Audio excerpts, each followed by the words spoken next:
That should do nicely. Greetings, everyone, and happy Yuletide Eve from your old friend, Hankerin Fernale. Now, before we begin, please, if you have one, raise your cup, raise your cup.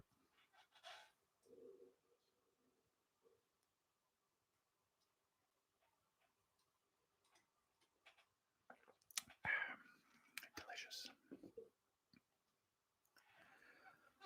Ooh, nice and cozy here in the den tonight.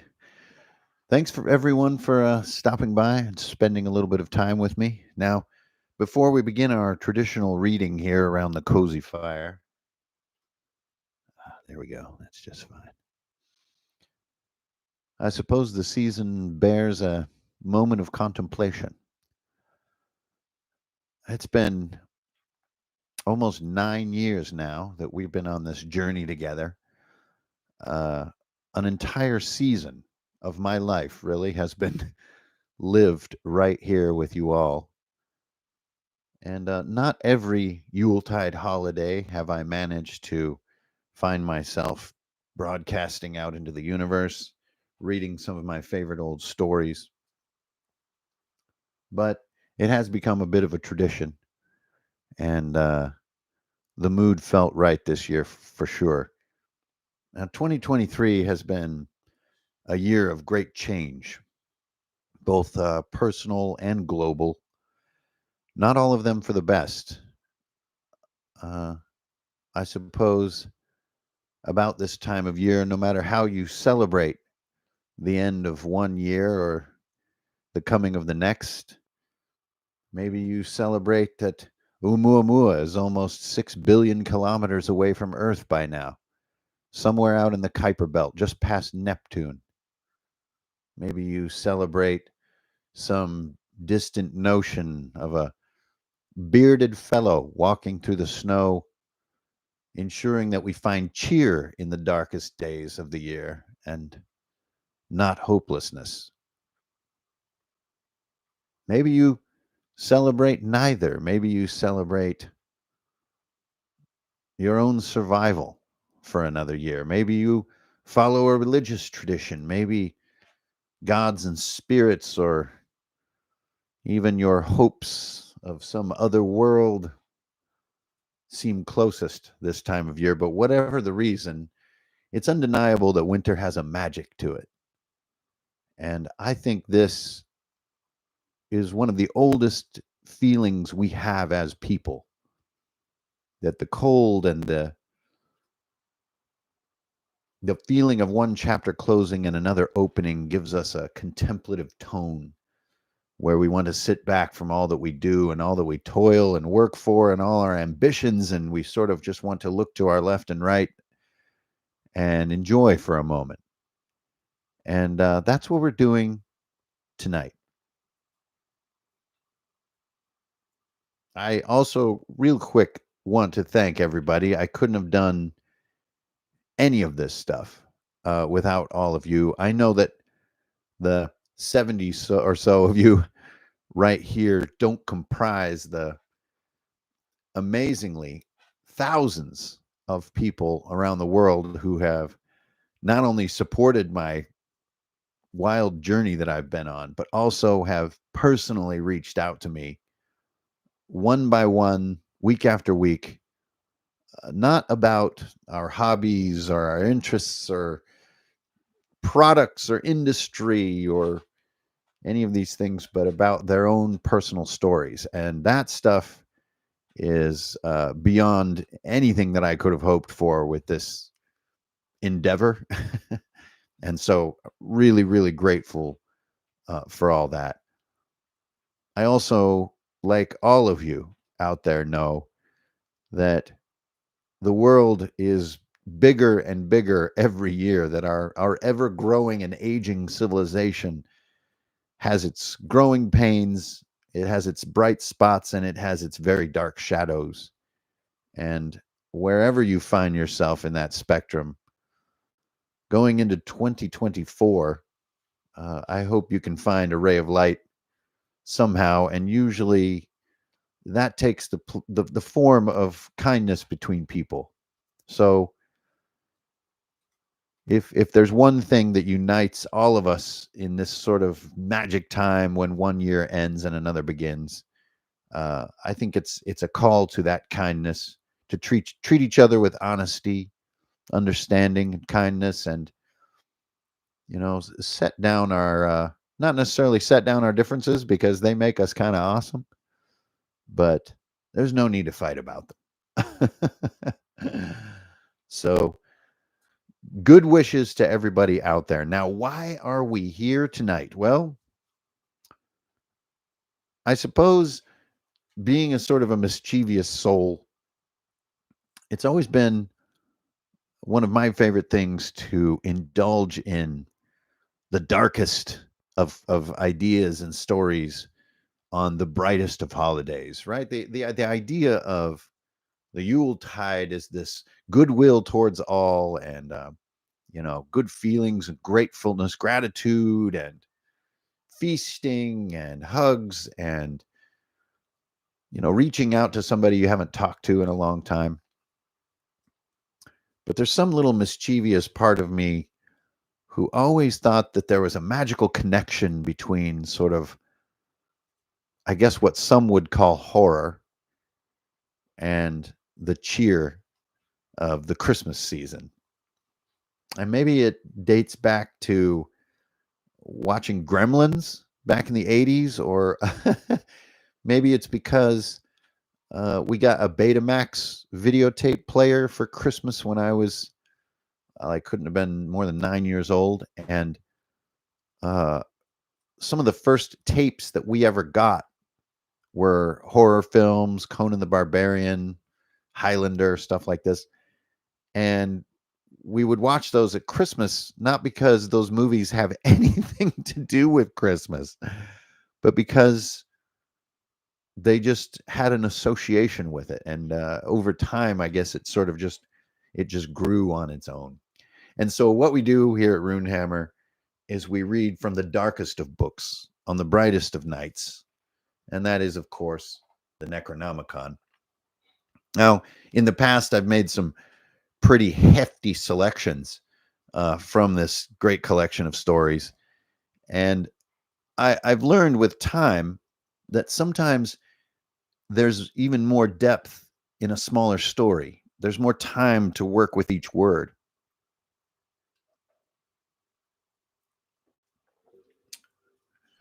And so tonight, I've chosen, if anybody is out there hoping to read along or maybe is familiar with this story, um, I've chosen The Outsider. Uh, it's one of Lovecraft's shortest works, um, barely longer than The Raven by Edgar Allan Poe. A sort of a meditation, if you will. And so I wanted to try to bring what I saw as Lovecraft's intent in this story to tonight's reading. So I hope you all enjoy. Everybody, please, just gather around, get comfy, get your beverage handy, wrap up in that blanket. And if it's hot and summery wherever you may be, well, maybe go out on the porch and put a lime in a Corona, turn on some colored lights, and enjoy. This is The Outsider by H.P. Lovecraft. And before he goes into the story here, at least in the commemorative edition, there's a quote from Keats, of course, one of the world's most renowned poets. This quote is, "That night the Baron dreams of many a woe, and all his warrior guests with shade and form of witch and demon and large coffin worm were long benightmared." It almost reminds us of Scrooge's state of mind just before he's visited by the spirits on Christmas Eve, giving us this sort of hint at what this story is all about. So please, everyone, enjoy.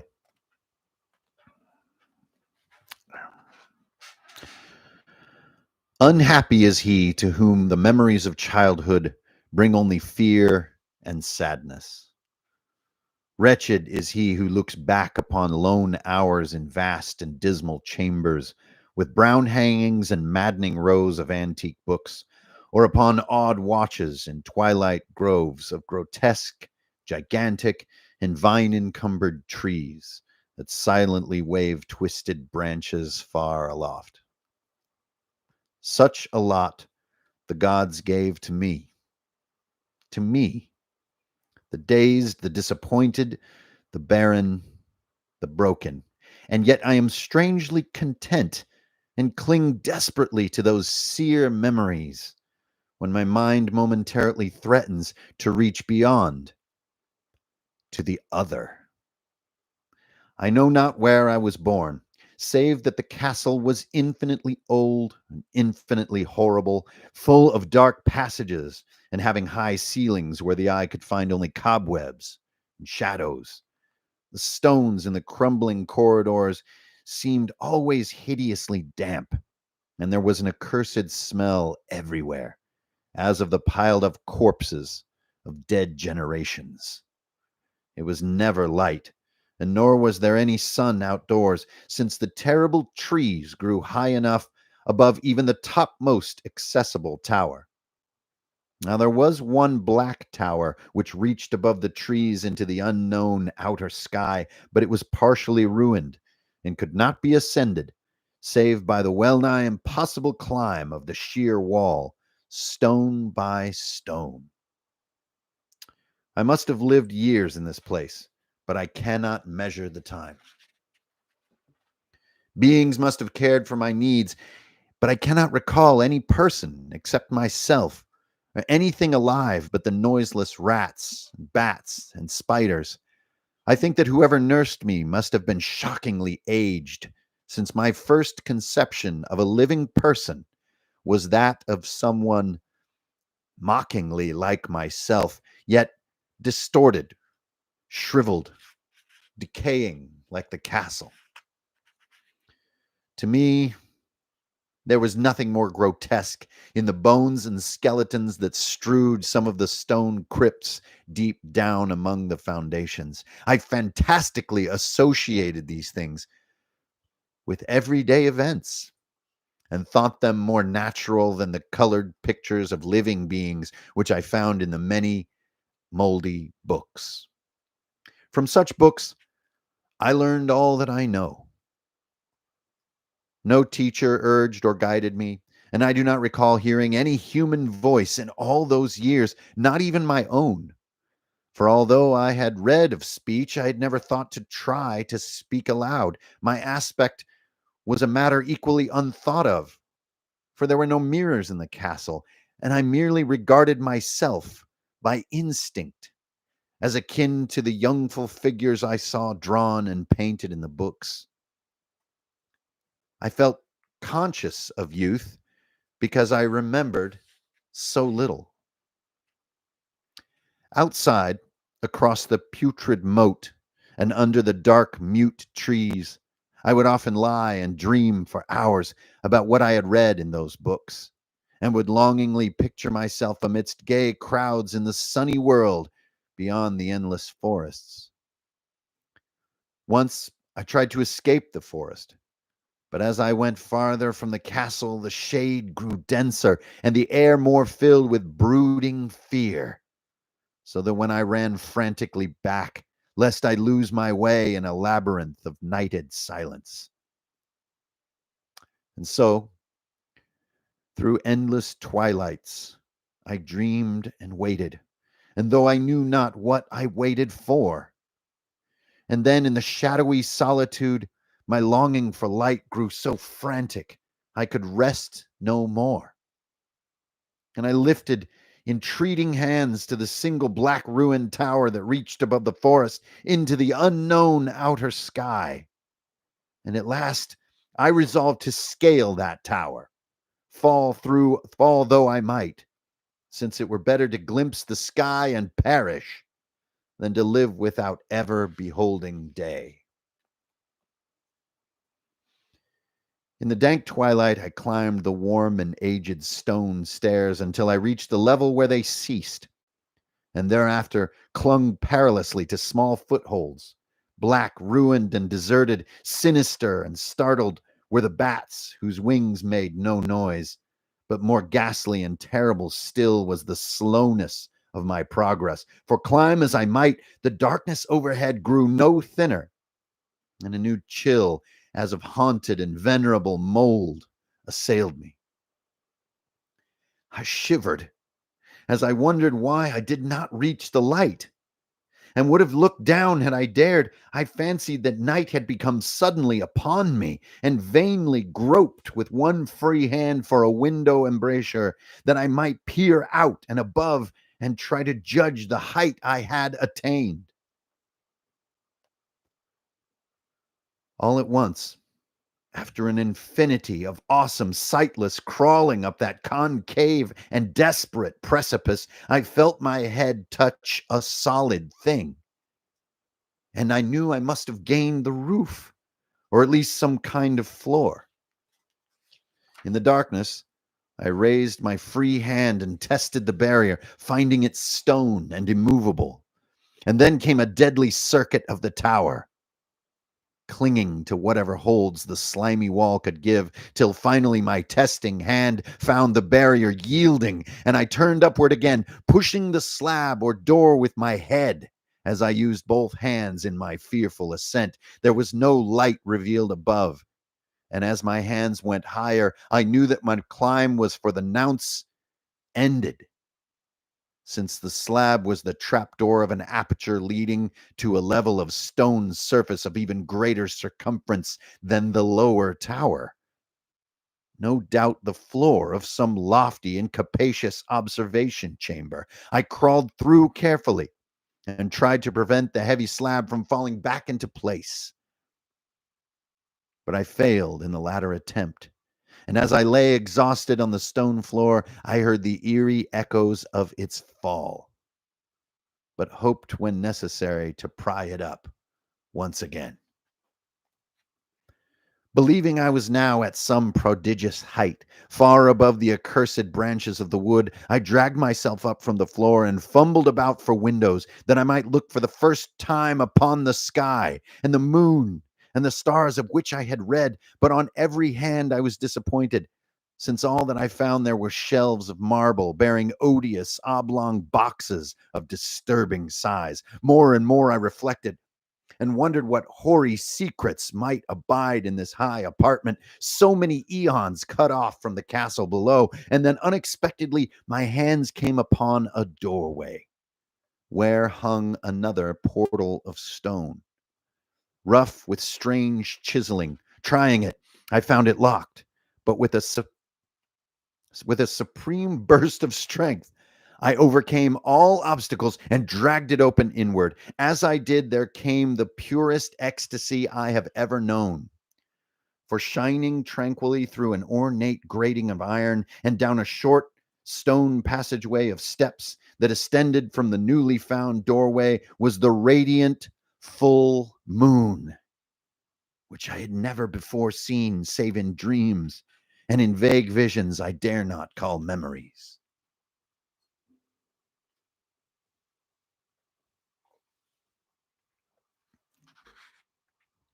Fancying now that I had attained the very pinnacle of the castle, I commenced to rush up the few steps beyond the door.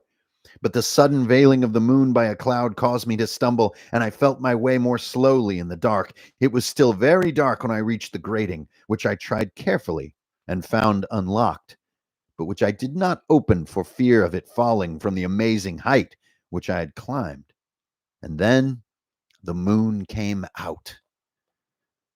Most demoniacal of all shocks in that, and the abysmally unexpected and grotesque unbelievability.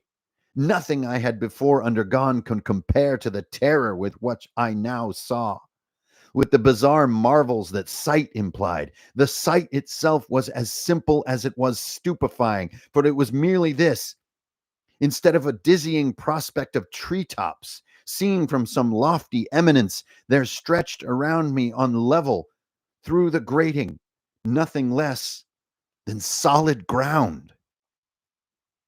decked and diversified by marble slabs and columns, and overshadowed by an ancient stone church whose ruined spire gleamed spectrally in the moonlight.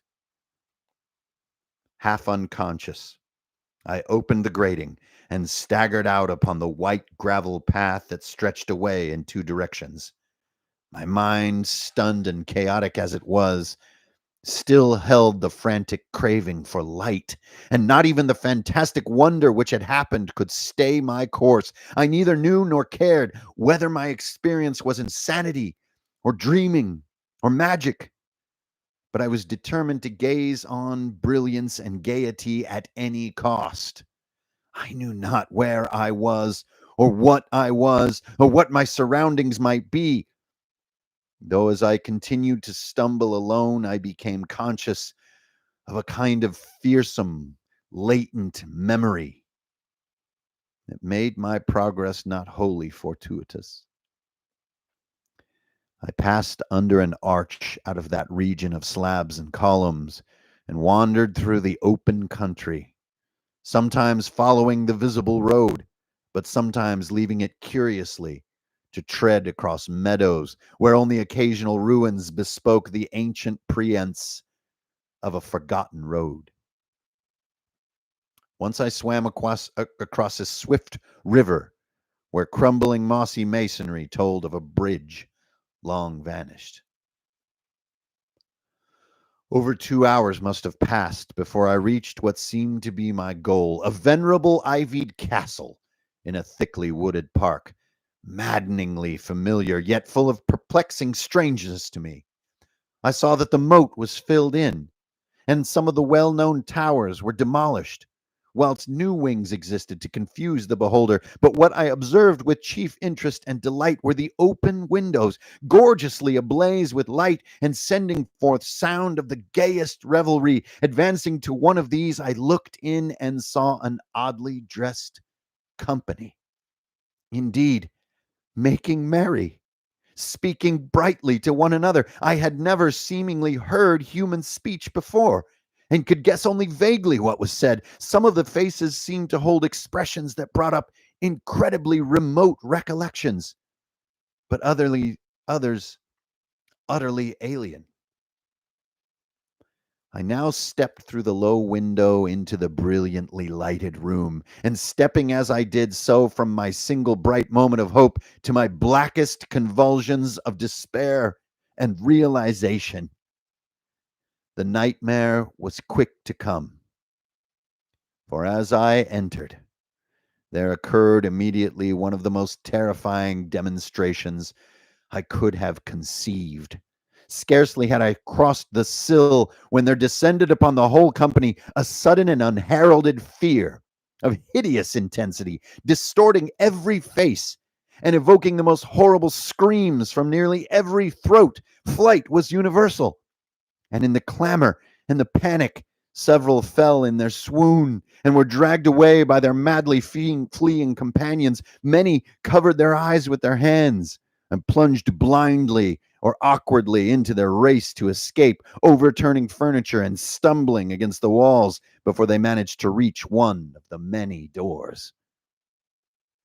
The cries were shocking, and as I stood in the brilliant apartment alone and dazed, listening to their vanishing echoes, I trembled at the thought of what might be lurking near me, unseen. At a casual inspection of the room, it seemed deserted, but when I moved towards one of the alcoves, I thought I detected a presence there, a hint of motion beyond the gold arched doorway leading to another and somewhat similar room. As I approached the arch, I began to perceive this presence more clearly, and then, with the first and last sound I ever uttered, a ghastly ululation that revolted me almost as poignantly as its noxious cause. I beheld in full, frightful vividness the inconceivable, indescribable, and unmentionable monstrosity which had by its simple appearance changed this merry company to a herd of delirious fugitives.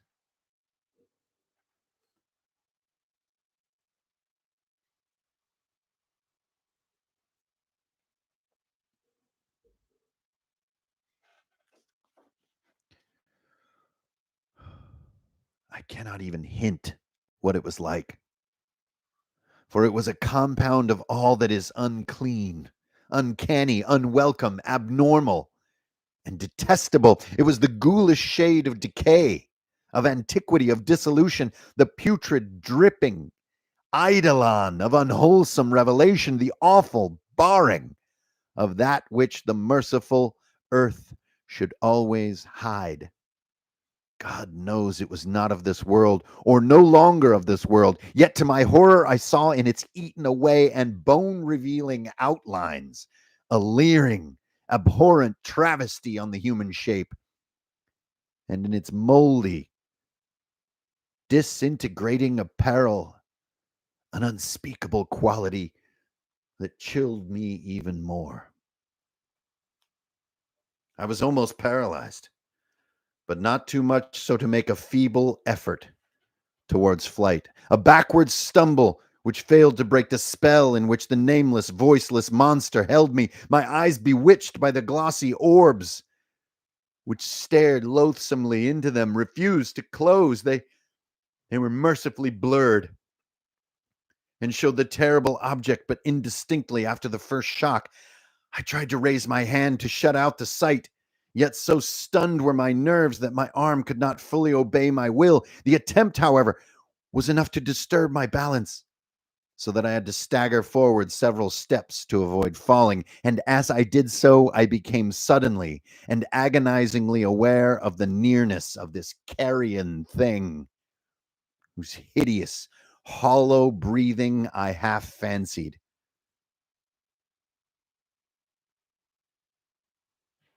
Nearly mad, I found myself still able to throw out a hand and ward off the fetid apparition which pressed so close, when in one cataclysmic second of cosmic nightmarishness, hellish accident, my fingers touched the rotting, outstretched paw of the monster beneath the golden arch.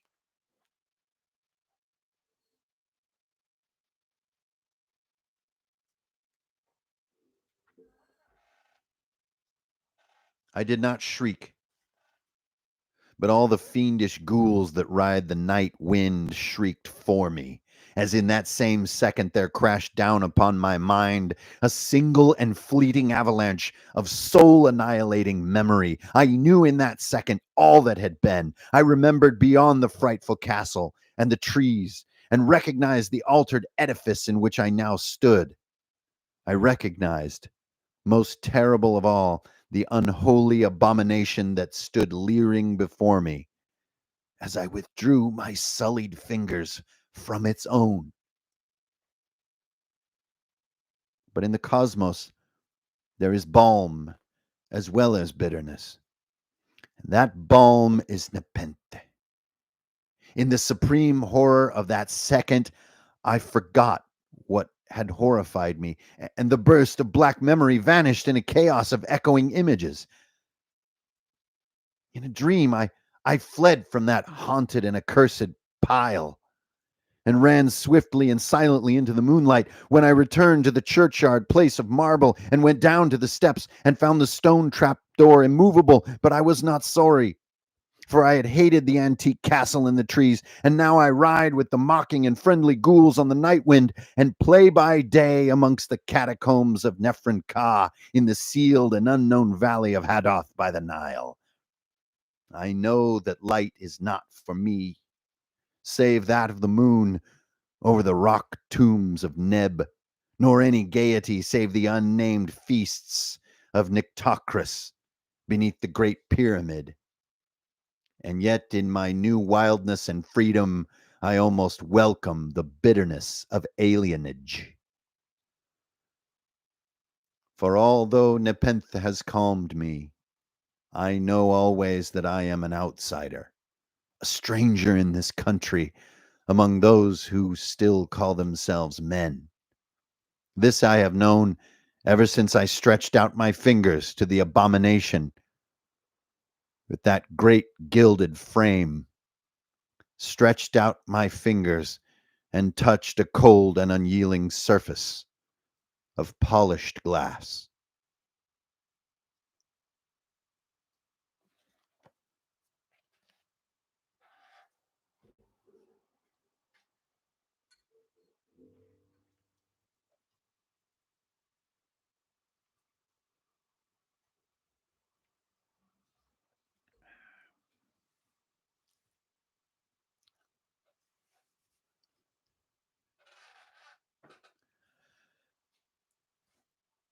And that's The Outsider by H.P. Lovecraft. A story I think that speaks to absolutely every human being. That the more that we explore, the further that we go, the higher that we reach, there is never an escape from the self. The self is the thing to fear. And even in that sort of feral freedom that the outsider finds at the end of the story, they can't avoid the realization that they're alone. Even the creature that it feared provided no company because it was themselves. And I think that is a great meditation as we wish good journeys to Oumuamua out there in the Kuiper Belt,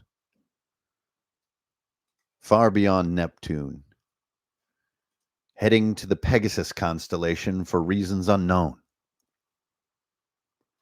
It's a good meditation as we wrap 2023, hopefully with a few friends around us, and look forward to 2024. 2024 being that sky beyond the inimitable forest, being that freedom outside the tomb, and a good meditation to think on what you may find when you go abroad, when you journey off the map.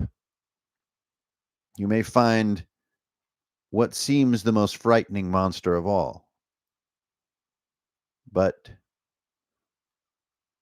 it is, in fact, only that part of you you may not want to look at. And that's what The Outsider is about. So, with that meditation, I hope you guys enjoyed this brief Yuletide reading tonight. In many ways, really echoing the structure of The Raven. And of course, Poe was a predecessor of H.P. Lovecraft, and you really can't help seeing the influence there. And also see how these themes can especially trouble the contemplator. So while I offer this somewhat weighty, heady meditation for the holiday season this year, I also invite you to be kind to yourself. Think not too much on the outsider or what lies beyond that great stone hatch at the top of the castle tower. Whether you're in the forest or on solid ground, whether the revelers flee from you in terror or you are one of them, give yourself a break from all of it. Save the climb up the precipitous tower of the outsider for next year. That was The Outsider by H.P. Lovecraft. You guys, I'm Hankerin Fernale. Thanks a lot for tuning in. Have a cozy night.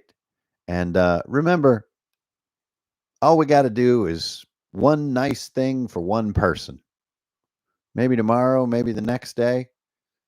If every single human on this planet did that, imagine the world we would live in. So let's get started. Until next time, I'll see you guys on the internet. It's been a pleasure. I'm going to make my way over to the Yule tree and finish my cup. Cheers.